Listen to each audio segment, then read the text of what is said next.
If you met me on the street and asked me what my job was, I would tell you that I worked from home, consulting for an industrial laundry company. That is, after all, the cover story I've been provided with. The reality, my job is even simpler. Every Friday night, I dress up nice, report to a certain theater downtown, have a seat, and watch a performance. That's it. All it takes is a couple of hours out of my week, and I end up making 6 figures a year with every benefit you could possibly ask for. I know. It sounds too good to be true. Pretty much anybody on the planet would kill to have a job like mine. At least, perhaps, until they find out just what kind of performances I've been made to attend. Before I start though, I need you to keep in mind that I'm a good person. I donate thousands to the Rainforest Fund out of every paycheck, and me and my kids volunteer at the food bank weekly. I'm a devout believer, and I'm going to heaven when I die. After all, I, myself, have never hurt anybody, never raised a hand to injure any living soul. How could you possibly call me a sinner when all I ever do is watch? It started about 3 years ago when their job offer found me when I was at my most desperate. All I was told was, every Friday night, I would attend a performance at my city's fanciest theater. That was it. I was baffled at first. What the hell do I know about theater, or ballet, or orchestras? Had they gotten me mixed up with some big shot critic? During our talk on the phone, however, they politely reassured me that no critical ability would be required. All we ask, they said, is for you to be there to bear witness. Everything about it screamed scam, but I figured, what the hell? Worst case scenario, I listen to a pitch for some MLM or timeshare, politely decline, and then walk out with some pocket money. I was baffled when I pulled up to the theater. Dozens, maybe even hundreds of people were streaming in, all in nice suits and gorgeous gowns. I had thrown on the fanciest clothes I could afford, yet I still felt severely underdressed. The theater was totally rented out by my employer, and only my fellow co-workers were allowed in. How much could it have cost to hire such a massive crowd just to attend this one performance? Who could possibly bankroll something like this? I tried to empty my mind and simply merge into that human tidal wave flowing through the doors. Every staff member was dressed in a refined all-black suit, with black tie and undershirt, to the point they seemed to darken the air around them. Each wore a white comedy mask, and neoprene stretched into a grin of a perpetual laughter, which struck me as almost mocking. They demanded that we hand over all electronic devices, even patting us down and running a metal detector over us. Then they reminded all attending not to leave their seats under any circumstances during the performance, recommending we take bathroom breaks before the show started, and to remain quiet and to keep our eyes open. They kept repeating the same mantra: no distractions, no diversions, no lapses in concentration. Remember, you are here to bear witness. If I was alone, I would have left right there and then. There was a tickling in the back of my brain, some primate part of me screaming that there was something terribly wrong here. But mob mentality is a hell of a thing. Everybody else seemed calm, nonplussed, handed their phones over without a fuss. There were a few holdouts, probably other newbies like me, but eventually, they too relented. If everyone else is going along with it, I figured, why shouldn't I? Who wants to be the one single paranoid bastard who missed out on an easy paycheck? Stepping into a gorgeous theater like something out of 3 centuries ago, I was most struck by the make of the stage. It looked like the back action of a piano, strange levers and mahogany hammers, looking like fingers manipulating countless lines of piano wire, some over 12 feet long. All the taut wires stretched in bizarre formations across the stage reminded me, somehow, of a spider's web.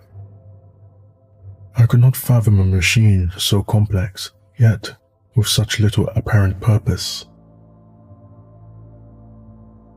The nature of a performance always varies.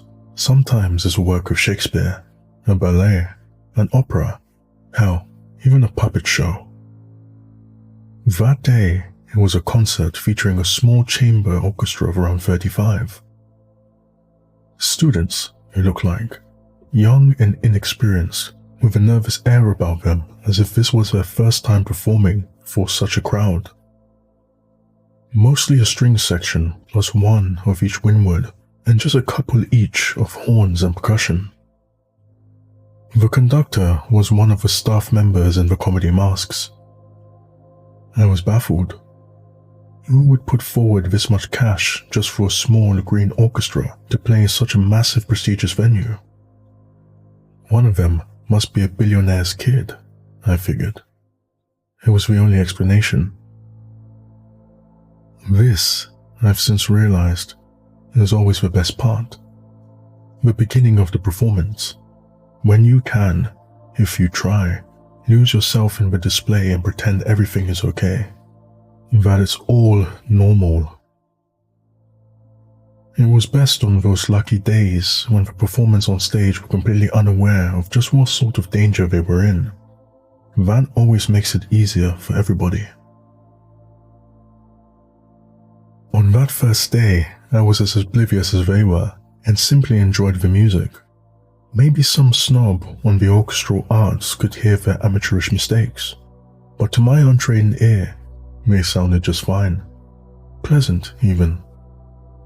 But one question began to worm its way into my head. A small nagging at first, which crescendoed into a hammering on the inside of my skull. How much time has passed? At a certain point, I suspected the intermission was long overdue. But there were no windows, and I had to part with my electronic wristwatch at the door, so really, just getting any sense of time was impossible.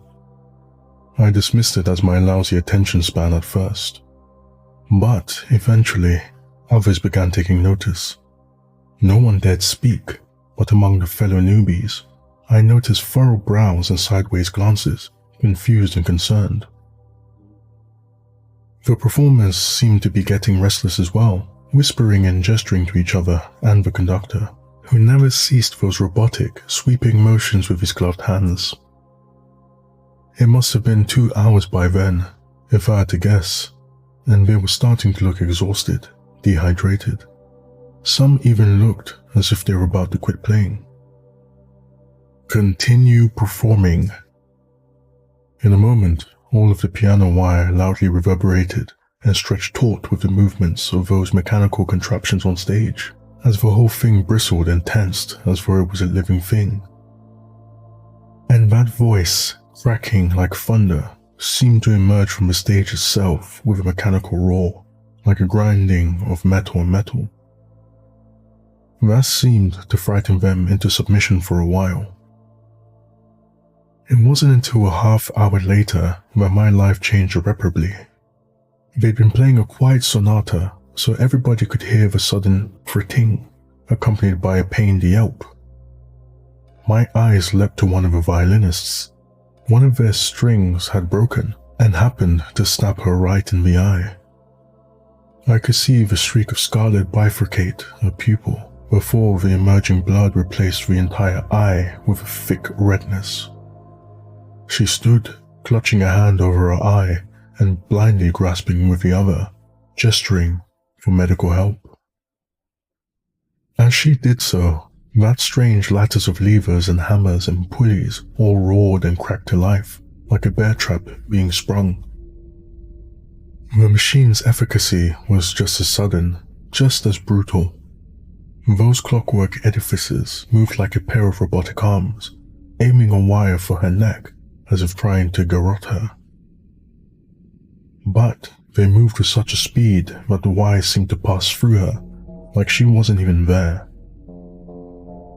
For a moment, she seemed fine, unaffected, as if nothing had happened at all. And then, things began to fall off of her. Her head severed at the neck, alongside the hand she had been holding over her eye, and the very fingertips of her other hand, with which she had been grasping a little too high. All had been cut cleanly, with surgical precision. Time seemed to slow as we all went clattering wetly on the floor, and the girl's body soon followed, as if it took a few moments for gravity to set in, or perhaps for her body to realize she was dead. It happened so fast, it was hard to be properly horrified. It was more like awe, maybe. Everybody stared at the chunks of meat that had once been a promising young woman with hopes and dreams. That spiderweb of wires was still rumbling and shaking all around them, and the mechanical voice roared once more. "Continue performing." They were given no further warnings. A few of them jumped from their seats out of sheer instinct, not even thinking. None of them made it more than a step before the wires divided them in twain. The rest just kept playing exactly as they had been, as if their brain froze up and what they witnessed and simply ran on autopilot until their faculties slowly returned to them and they realized that this instinct had saved their lives. Where once beauty filled the room, now the orchestra had been reduced to a discordant sound like a long, shuddering whine, like a mocking parody of music. They gripped their instruments with trembling, sweaty hands, just well enough to avoid stoking the ire of those quivering wires stretched taut all around them. They realized, gradually, that they were allowed to speak. Immediately they began wailing hard enough almost to mercifully drown out that dismal cacophony that was once music, some begging and pleading with the staff, others screaming out threats, be they legal or physical. Nothing they said could shake the masked men and women in the slightest. They stood at order like statues, unflinching.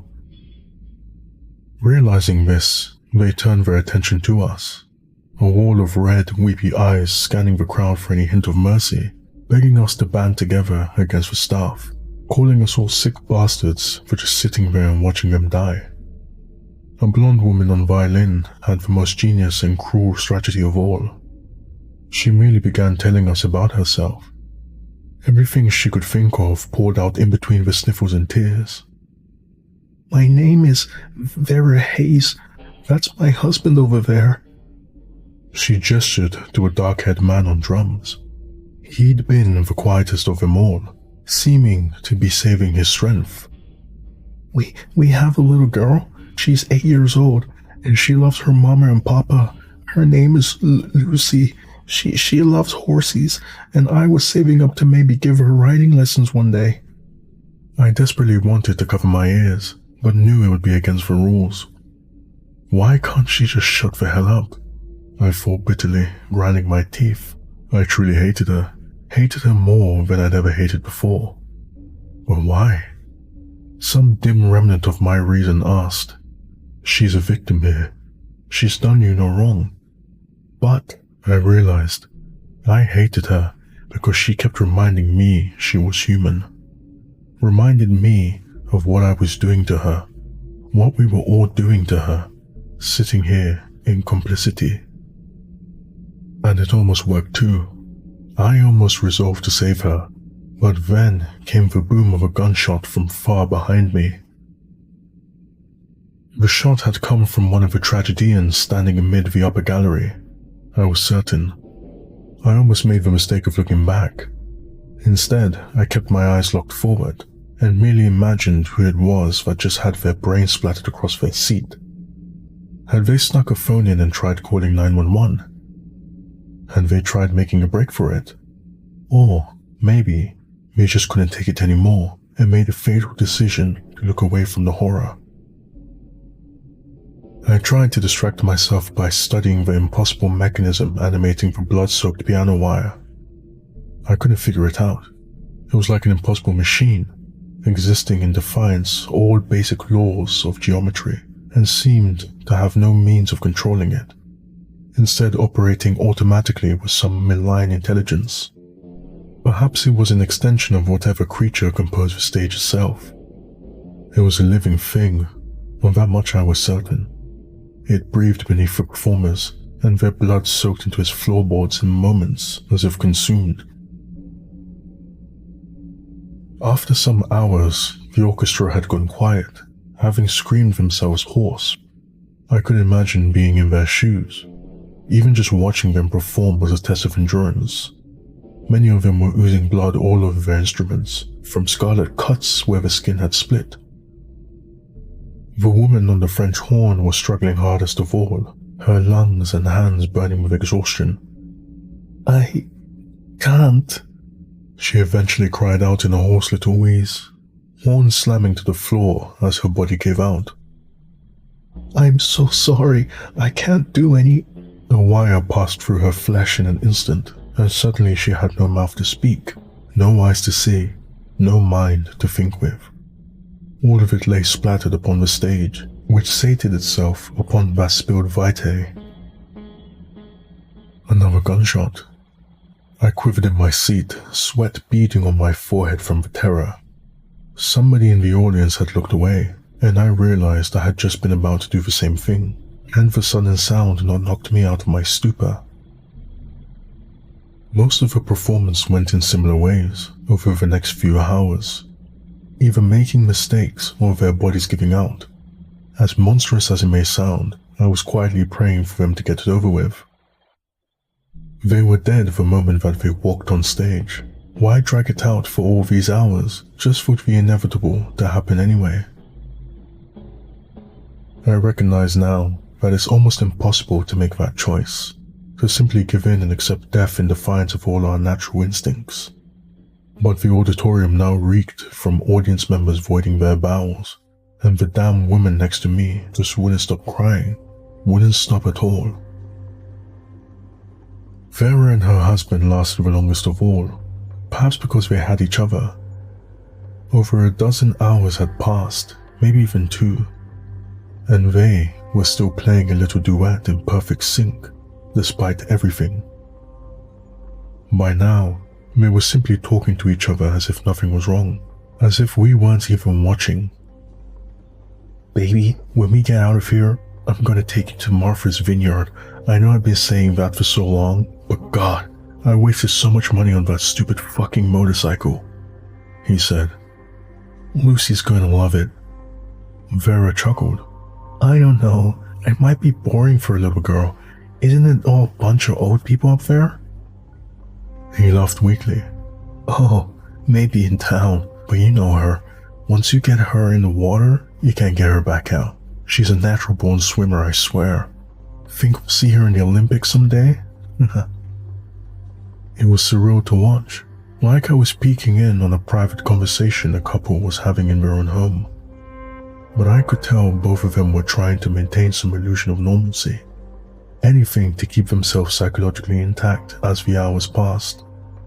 Even as they tried to smile and laugh, there was a quiver in their tone, a desperation, a fear of what might happen if there was a single break in the conversation. A lot of what they said was too personal to relay here. They went into old regrets, past mistakes, resolved every argument they ever had in all their years together. It was like they wanted to make sure they said everything they had to say before the end came. I think I owe them, at least, their privacy. But the husband was slowly deteriorating. He moved too quick, held the symbol with his hand, leaving a wide gash along his palm that was gushing blood at a terrifying rate.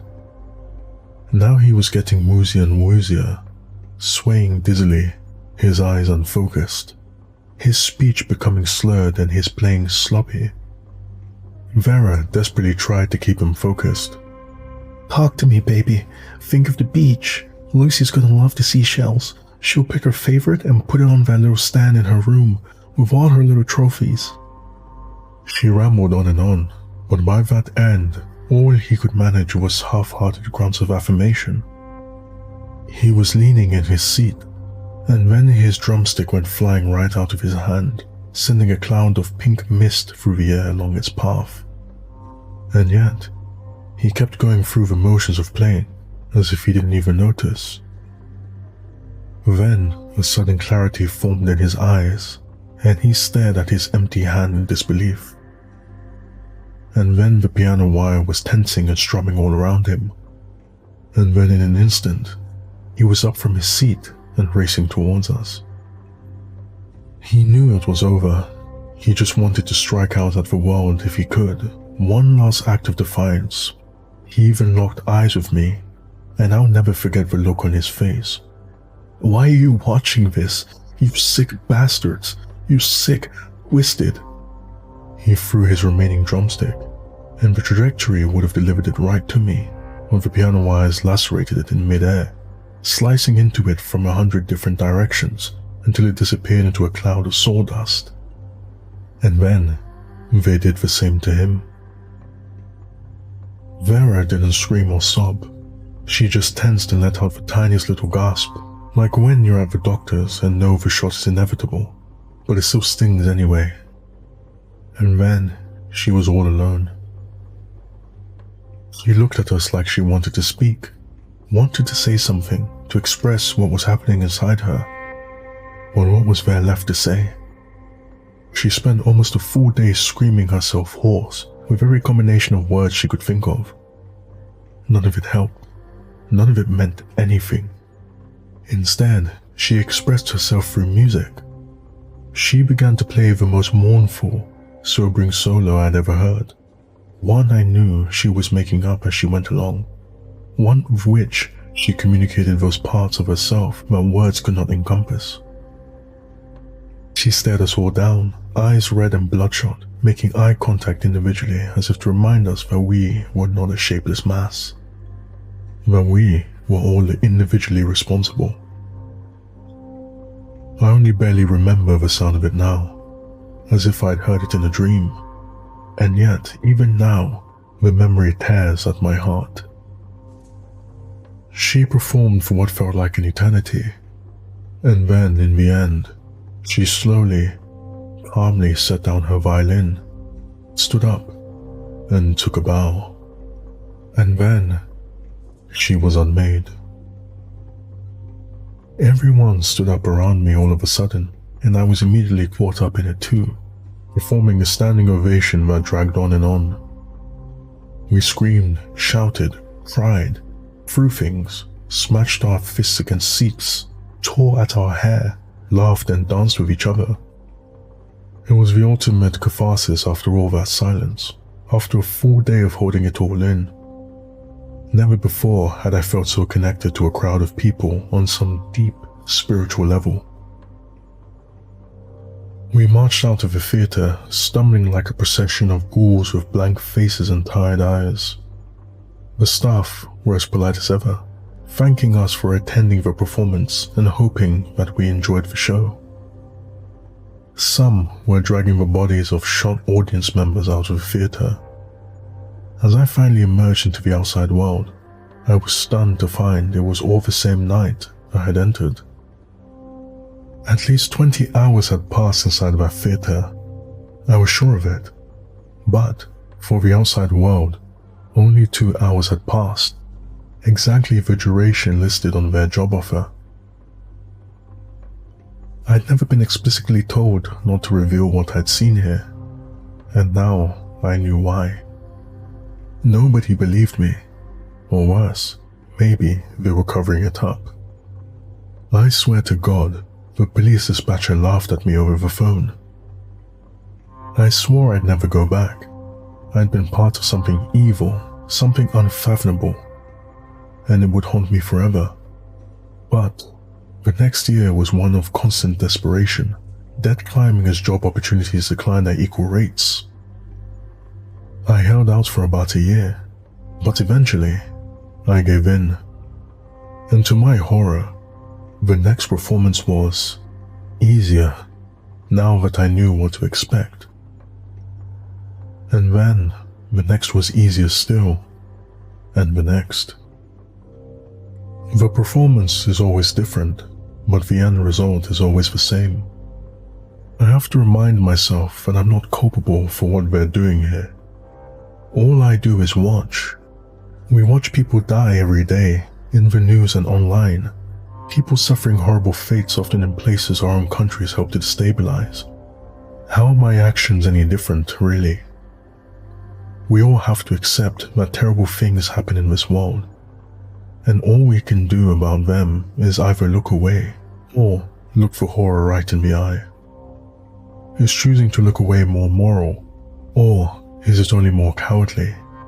And besides, wouldn't it be worse for them if there wasn't any audience?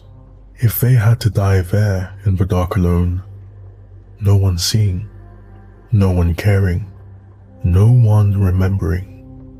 After all, someone has to bear witness.